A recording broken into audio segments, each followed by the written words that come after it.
I was cruising up I-85 doing about 80, heading north through South Carolina on my way back to Delaware. I'd left the Holiday Inn around 6 o'clock in the morning. I had attended a manager's conference for the last 4 days at the Home Office of Waste Management in Houston, Texas. That's the company I work for. You see, I've been busting my ass for the past 9 years, 4 of which I've been taking online courses in engineering to prove that I had what it takes to be a landfill manager. I got my bachelor's degree a few months ago, and when I was offered the position, I jumped on it with both feet. Now, I know what you're thinking, landfill manager? That's a real shitty job. And sometimes it is, but damn does it pay good.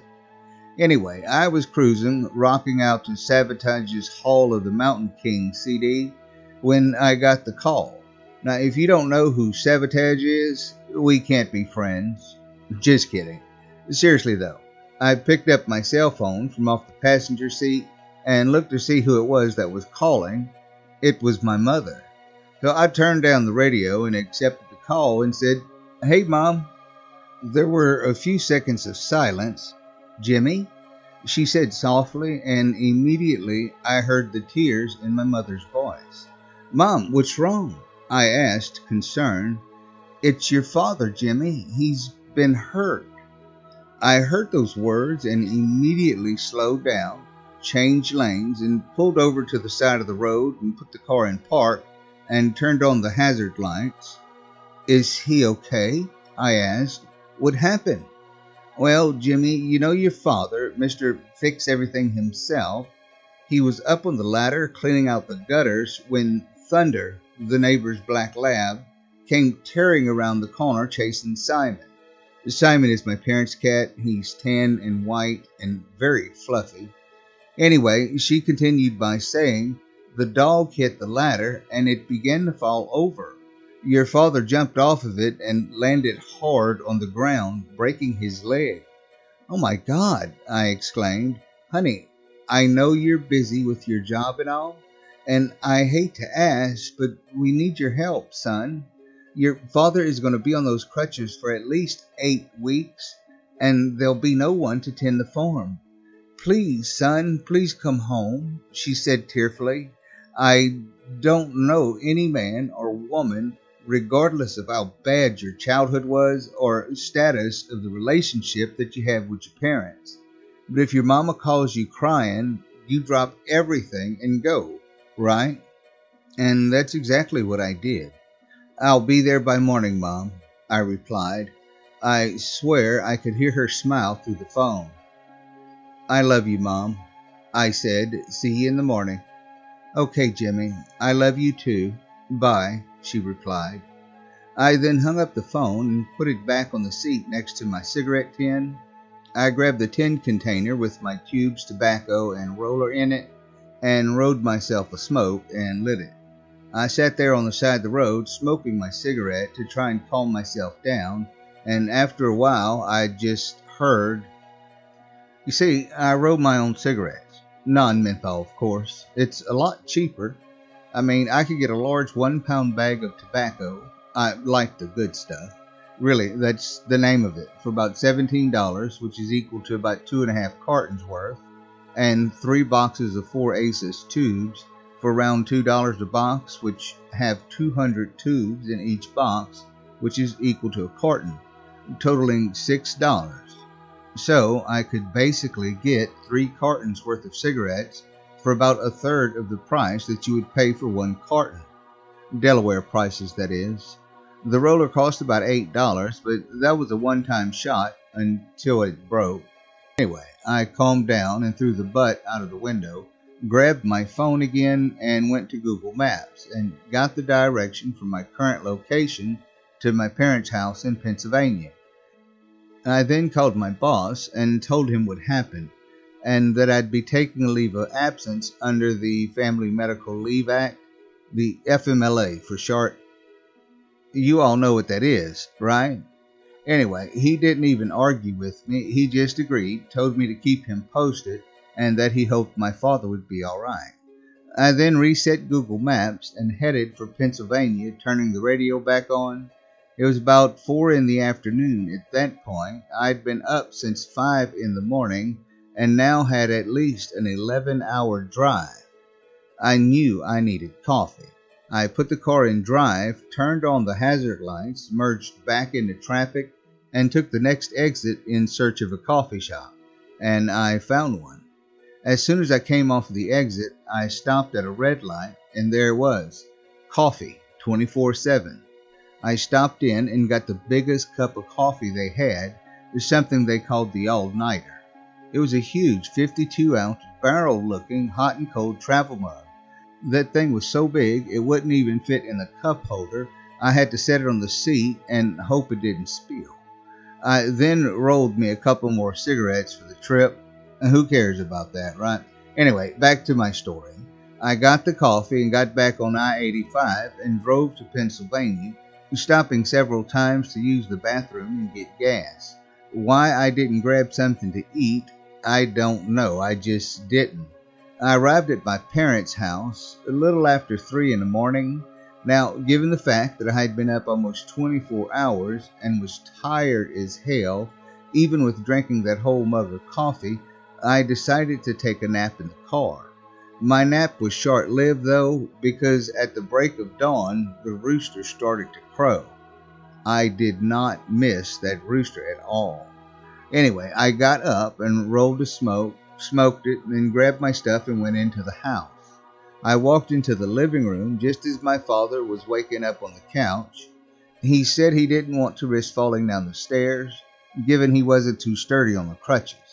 My mom came down shortly after, hugged me, and put on a pot of coffee, and started making breakfast. We all then sat at the kitchen table drinking coffee, eating breakfast, and talking. I hadn't ate anything all day yesterday. I had been driving all day, remember? I ate enough for 3 people. Anyway, my father took the liberty of writing down everything that needed to be done around on the farm. Turn the irrigation system on, feed the animals, give them water, harvest the crops if necessary, among many other things. Now, my mom noticed that I was dozing off during conversation and told me to go lay down in my old room, of course. I could get started tomorrow morning. She could at least feed the animals that day. My father agreed, and so did I. I woke up the next morning by that damn rooster again. I got up and put on some of my old clothes. They were a little tight, but I still got them on. I'd put on a few pounds over the years. You see, my parents left my room exactly the way it was when I had left. Clothes and all. Well, all the clothes that I'd left behind. Anyway, I went downstairs and rolled smoke and sat on the back porch smoking it. You see, my parents don't allow smoking in the house. When I was done, I went back inside, filled my barrel mug up with coffee, and took it with me to tend the animals. I cleaned out all the horse stalls, fed them, gave them fresh hay, and then let them roam around in the field. I cleaned out the stanchion barn, which is used for milking cows in a small farm such as my parents', and milked them, let them out to graze, and put most of the milk in a milk tank and a couple buckets in my house. My parents drink milk straight from the cow. That's kind of gross if you ask me. I tried it once and didn't like it. Anyway, I then cleaned out the chicken coop. That's a smell you will never forget. Am I right? I gathered any eggs that they had laid. I grew up doing all these things, so it was second nature to me. Now, just as I was finishing up with the chickens, all that coffee caught up to me, and I had to piss like a racehorse. I knew I wasn't going to make it back to the house, so I went behind the chicken coop, and that's when I saw it, the roof. I wasn't sure what it was at first. It was covered with large branches, a lot of them, like someone was trying to hide it.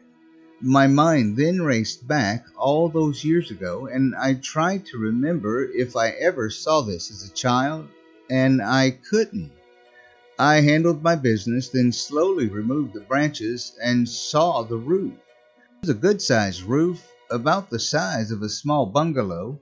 It was old and weathered and missing a good portion on the front left corner. I finished all the duties, gathered the cows and horses, and went back into the house just in time for dinner. As we ate dinner, I couldn't get that roof out of my mind. I was intrigued, yet skittish. I asked my mom what it was, and she had no idea. I asked my father, and he said it had always been there, covered in branches for as long as they've owned the property. It wasn't bothering anything, so he just left it alone. I asked if they mind if I check it out tomorrow morning after feeding the animals, and they agreed. We just sat around talking for the rest of the night. The next morning, that damn rooster got me again. I got up, got coffee, and fed the animals. I went back into the house and told my mom I'd be behind the chicken coop checking out that roof if she needed me for anything. She smiled and said, "Okay, have fun." I walked out the house and back behind the chicken coop. I stood there staring at the roof. How in the hell did this even get here? I thought. I bent over to try and look inside, but I couldn't see anything. I took my phone out of my pocket and turned on the flashlight, and it shined inside. The light reflected off of two beady little yellow eyes as this high-pitched hissing sound hit my ears. I stepped back in fear, and I'm glad I did. Just then, from under the roof, came this fuzzy little creature. A raccoon. I immediately thought of the raccoon scene from the Christmas movie Elf. That movie was hilarious. When the raccoon attacked Buddy, the elf, Will Ferrell's character, I couldn't stop laughing. If I had been any closer, it might have saw me as a threat and attacked me too. Anyway, this raccoon seemed friendly though. It walked out, looked at me, tilted its head to the right, and just walked by me, making a whistling sound. It went around the side of the coop and disappeared. Now, what I did next may not have been the best decision I ever made in my life, but at the time, it sounded pretty good to me.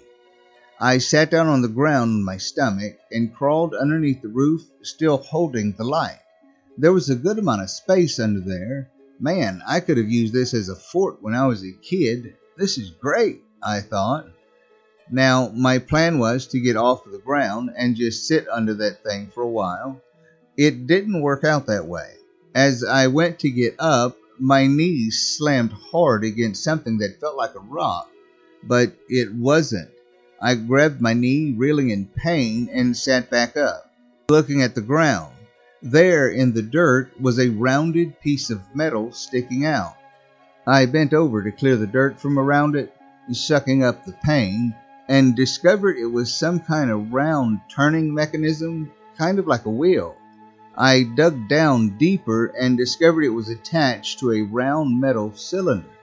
It looked very similar to a rack and pinion, watertight hatch that you'd see on a submarine. It was just big enough for a person to fit through. But I knew it couldn't be a submarine. I mean, what the hell is this, though? I thought. Just out of curiosity, I turned the wheel, but it wouldn't move. I dug down deep and gave it everything I had, and finally, after several tries, it began to turn. "Holy shit, I did it," I said to the open air. I repeatedly turned the wheel until I heard the locking mechanism open. Now, the hatch looked heavier than it actually was. I got down on my hands and knees, and my knee didn't hurt as much then.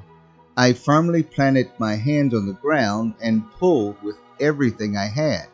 The hatch came flying open, making this ear-piercing screeching sound and nearly ripping my arms out of its sockets. It only weighed like about 20 pounds. There was another wheel on the inside, one to open it from the outside, one to open it from the inside, I thought. Anyway, as soon as the door opened, the overwhelming scent of stale air and scent that I recognized, but couldn't put my finger on as it hit my nose. It was bad, really bad. I shined my light down into the hole and saw a thin, pale green ladder extending from the opening down into the darkness. I got used to the smell, and then it became a fight between the adult in me and the adventurous little kid. The adult in me said, "Err on the side of caution," while the kid in me said, All he could think about was the movie Goonies. The little kid won that fight as I swung my right leg around, sticking it in the opening, and found the closest rung of the ladder and began to climb down. It was maybe 6 or 7 steps down when I heard a growling sound from above me. I shined my light upwards to see 4 little raccoon faces peeking over the side of the opening and staring down at me. It looked very similar to the NWA Straight Outta Compton album cover, except with raccoons. Anyway, "Aw," I said, "it's a family." Their heads then quickly retreated. Now, one would think that a raccoon would not have the physical strength to push a 20-pound metal hatch door closed, right? But there were at least 4 of them. I found out the hard way that they did. Well, I assumed it was them. I mean, who else could have done it? Anyway, seconds later, I heard that awful screeching sound again as the door came crashing down. I'm sure gravity had a hand in all that as well.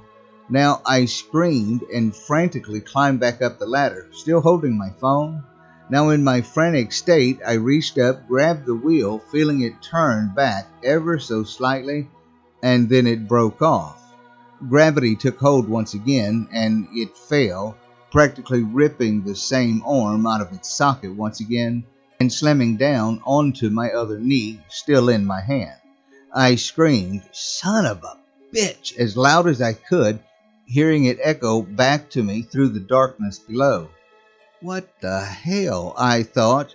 Reality then hit me like a ton of bricks. "The door," I screamed. "It's not locked. It can't be locked." I dropped the wheel and pushed as hard as I could on the door. It did not move. "No," I screamed again, frantically pushing on the door over and over and over again. "Help me! Help! Mom! Dad! Somebody! Help!" I screamed as I heard my words echo back to me once again. After screaming and pushing for quite some time, I was completely exhausted. Face it, Jimmy, you're locked in down here for a while. Mom knows where you are. She'll miss you and send Dad to find you. He will, and everything will be okay. I tried to convince myself.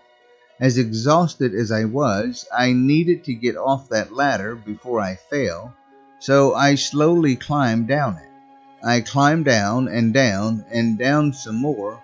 How far does this damn thing go? I thought. I finally reached the ground, stepping onto the wheel and almost falling on my face. "Jesus!" I screamed, regaining my balance, and then shined my light around to see a fully furnished living room, complete with a couch, end tables, lamps, pictures on the wall, and even a small 13-inch television. The decor was old and dated. On the side wall were 2 levers, 3 gauges, and a series of red and green indicator lights, as well as a closed door. The gauges were marked oxygen level, power level, and clean air indicator. They were all 0. "I know what this is," I said to myself. "It's a fallout shelter from the 1950s or something.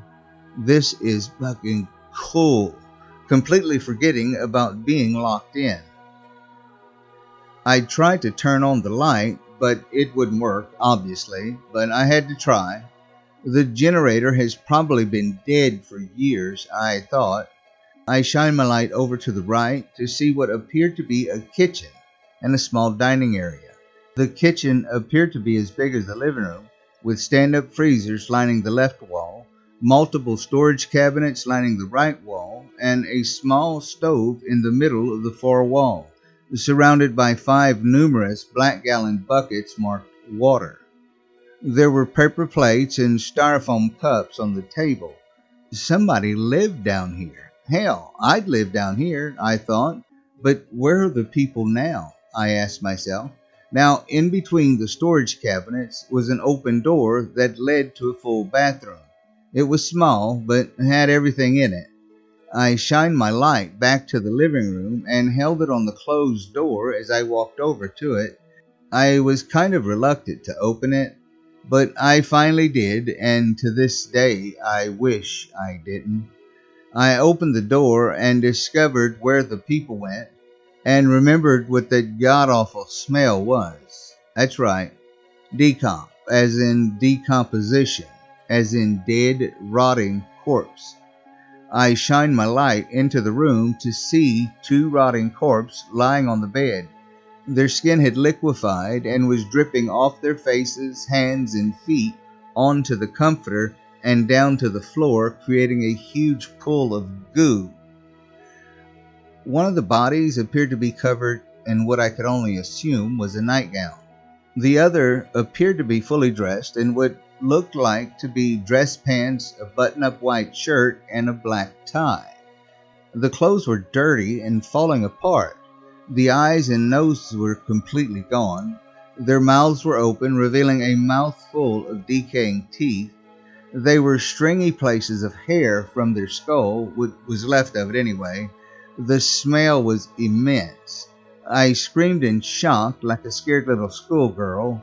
My scream echoed back to me, which made it even more frightening.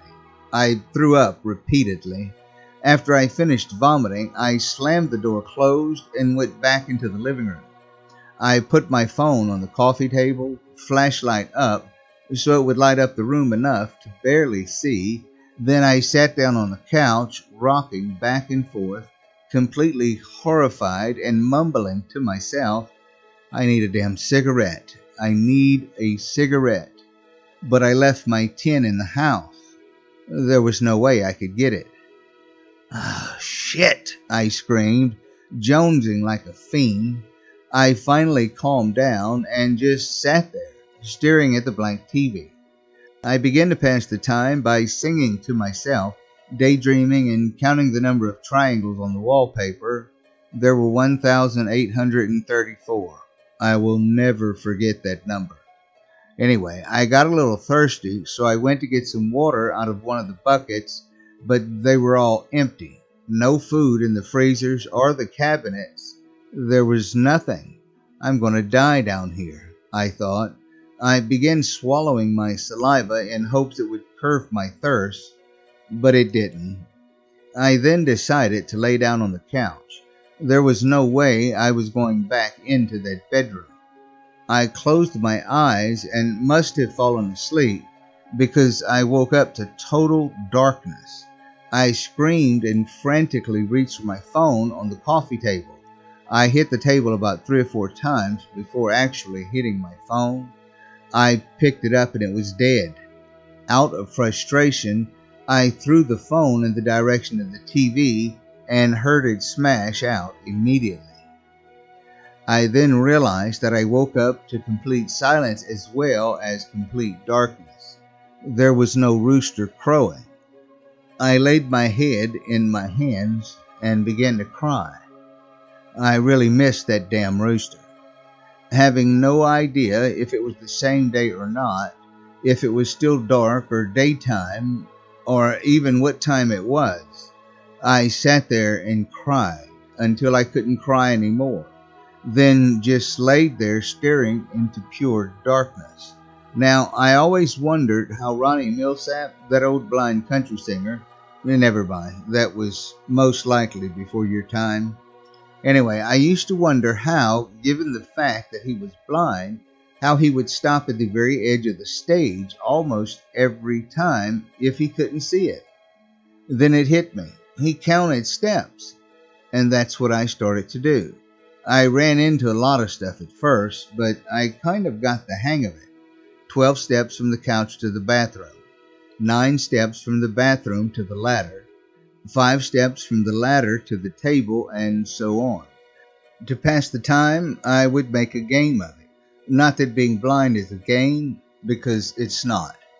Anyway, I would walk around to see how many steps I could take before I ran into something. 23 was my record. Over time, I grew bored with walking around and just laid there on the couch in pure darkness, with 2 rotting corpses not 20 steps from me, sleeping on occasion. I didn't know how long it had been since I had anything to drink or something to eat, let alone had a cigarette or a cup of coffee. It had been a while. With the combination of those four things, the isolation and pure darkness, my mind began to play tricks on me. Now, they say that a prisoner confined to isolation for long periods of time will eventually go crazy. Well, I'm not sure if I'm crazy or not. My psychologist doesn't think so, but I'm not so sure. You see, at that time, my eyes began to see things that were not there. It started out with little balls of light slowly floating through the air, like fireflies on a warm summer's night. Then it escalated. I started seeing figures in different parts of the shelter at different times, standing by the bedroom door, sitting at the kitchen table, peeking out from under the couch. Then they started moving, walking from the bathroom straight through to the freezers, from the bedroom door to the ladder and climbing up. I was completely terrified. I closed my eyes every time I saw one, and I'd still see them with my eyes closed. I thought I was losing my mind, and maybe I was, just a little. It was at that point I decided to venture into the bedroom. I opened the door and sat down on the bed, knowing what was on the bed with me, but I didn't care. I gave them names, Hawkeye and Hot Lips. I bet you can't figure out where I got those names from. Anyway, I began to have a conversation with them about the weather, politics, or anything else I could think of. Sometimes they would answer back, but sometimes they wouldn't. Now, I was lying on the bed. I slept there a few times when I heard that familiar screeching sound. I shot up to a sitting position and saw a bright white light shining down from the opening, lighting up the ladder. "Hello?" I whispered. "Police department, is anyone down there?" A deep, authoritative voice said. I got off the bed and walked to the ladder, 15 steps. I poked my head up to see light shining down. "Hi," I said nonchalantly to the light. "Come on down. You're the next contestant on—" "Sir, do not move. Stay right where you are. I'm coming down. Sarge, I think I found him. Give me a rag, please, sir." "It smells horrible down there," the authoritative voice said again. I just stood there. Soon after, I heard the clanking of heavy boots on the rungs of the ladder as the light came down towards me. Moments later, what I thought was light turned out to be a man in a police uniform holding a flashlight. He stood in front of me, shining the light all around. "Are you James Jonathan Rigby?" he asked with his face covered. "I don't know," I replied. "I honestly didn't." "Do you have any identification, sir?" he asked. "I have a picture of me in this thing," I said, reaching around into my back pocket and handing him my wallet. He opened it up and said, "We've been looking for you for days now, sir. Apparently, my mom called the police when I didn't come back that night. Please come with me. Is there anyone else down here with you, sir?" he asked. "Just my friends there in that room," I said, and pointed to the bedroom. "Stay here," he said, and he shined the light forward and walked to the bedroom. He shined the light inside and immediately took a few steps back, almost falling over on the back of the couch. He grabbed his shoulder mic and said, "Sarge, we've got 2 bodies down here. 2 of them. Call the coroner, pronto." He then raced back to me. "We've got to go. Now," he yelled and pushed me towards the ladder. "Up. Go now," he yelled. I then climbed up the ladder and out of the hole. The roof was not over the hole anymore. It was turned over on its top, right behind where it sat before. I climbed out and saw my mom and dad standing there, as well as 3 guys and 1 girl in police uniforms. Dad was leaning on his crutches. "Jimmy, oh my God, thank God you're okay," my mom said, hugging me so tight I thought she was going to break me in half. "We have to get him checked out, ma'am," one of the officers said. I was then told to sit on the ground and wait for an ambulance to arrive. My parents gathering around me. The lady cop gave me a bottle of water to drink. I drank it all in one shot. When the ambulance arrived, she escorted me over to it. As I was walking over, I saw the family of raccoons sitting on the corner of the coop. The biggest one of them rose up on its hind legs and appeared to wave at me with his right paw. Now, you would think that after everything that had happened, I would be angry at them, but I wasn't. I was just happy to be out of there. I waved back to them, and then they scurried back off into the woods. We arrived at the ambulance and got inside. I spent 2 days in the hospital, hooked up to an IV, making sure I've got plenty of fluids. I had to talk to a psychologist to assess my mental state because of the traumatic experience I had. I talked to her a couple of times, and she said given the fact that I was dehydrated and malnourished, plus detoxing some serious drug addictions, I guess they considered caffeine and nicotine to be drugs. Well, they kind of are. Anyway, she said that's what caused my hallucinations and gave me her stamp of approval to go home. Right, I didn't hallucinate anything. I know what I saw. Now, Mom and Dad brought me basically anything I wanted to eat, as well as a large cup of coffee every time they came to visit. When I got out of the hospital, I was back to my old self and resumed taking care of the duties around the farm, and I've never been so happy to hear that rooster caw in the morning. I did a little research on my parents' computer, and come to find out a tornado had actually came through this area in 1954. The property my parents lived on now was then owned by an elderly couple named Norman and Anna Simpson. They lived in a small bungalow-style house, which was completely destroyed in the storm. The bodies of Norman and Anna were never found until that day. That must have been how the roof got on top of the hatch, and the branches got on top of the roof, the storm. That explains everything. No one knew it was there, I thought. I had to get a new phone, as my old phone was stuck in the TV down in the shelter. I didn't mind, though. It's a better phone than the one I had before. I recorded the rooster cawing, and now I use it for my alerts and notifications. I decided to make my home in the fallout shelter. It's so cool down there. I extended the ladder up above the ground, removed the hatch, and built a shed-like structure around the opening with a real house door that I can lock and still get in and out. My father knew a guy who knew a guy that knew everything about fallout shelters. He helped me find the generator down there. It was in the bathroom. I filled it up with gas, flipped the switch, and miraculously the damn thing still worked. Almost every light in the place came on. I replaced it shortly after, just to be on the safe side. He also said that the clean air indicator light was faulty, causing it always to show that the air was unsafe outside.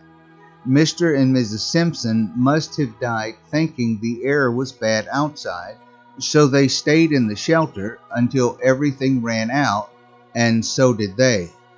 Rest in peace, Mr. and Mrs. Simpson. My parents were kind enough to claim the remains and had them cremated and buried their ashes together on the side of the house, planted a tree on top of the grave, and put a bench out there, fences, the whole thing, and made a little memorial out there. I visit them from time to time. I also found an old picture of them when I was cleaning out the shelter. I framed it and hung it on the wall in the living room. Mom said that she read about the ashes and tree thing on one of those story posting sites. I just thought it was a cool idea. I called my boss and told him what happened. He laughed at first and then asked if I was okay. I told him that I was, and I also told him that I decided not to come back, and I wanted to apply for a transfer to a branch in Pennsylvania. He wished me luck and said he would see what he could do. I started the landfill in Greencastle on Monday, not as a landfill manager, but at least I'm qualified to be. It took me all last weekend to clear out everything from the shelter. I had to take most of it apart, like the couch, the bed, and a few other things to get them through the opening, but I did it. I kept the stove, all the freezers, and all the storage cabinets. I don't know how they got the mattress and bunk spring down here, but I had to cut them both up. I put them in contractor bags and carried them out bag by bag. That was fun. I brought a new flat-screen TV that just barely fit through the opening, as well as a DVD player. I have tons of DVDs, also a microwave and a coffee pot. I went back to Delaware, got my clothes, my CDs, and all my DVDs, as they were all I really cared about.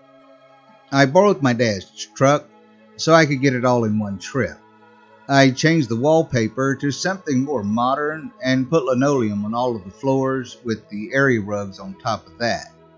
Anyway, I decided to go with a futon couch. That way I could sleep in the living room and use the bedroom as my writing room. I put a small desk with a chair and a lamp in there. I stockpiled cases of gallon-sized spring water and just got back from the grocery store before I started writing this. I'm fully stocked with food. Now, I don't know how this is possible, but I actually get cell phone service down here. Reddit, here I come. Well, that's my story. Tonight is my first night. Well, my first night since I made it mine that I'm staying down here. I'm going to relax now and make some coffee and watch a marathon of Stephen King movies. Yeah, by the way, I haven't had a cigarette since the first day I got stuck down here.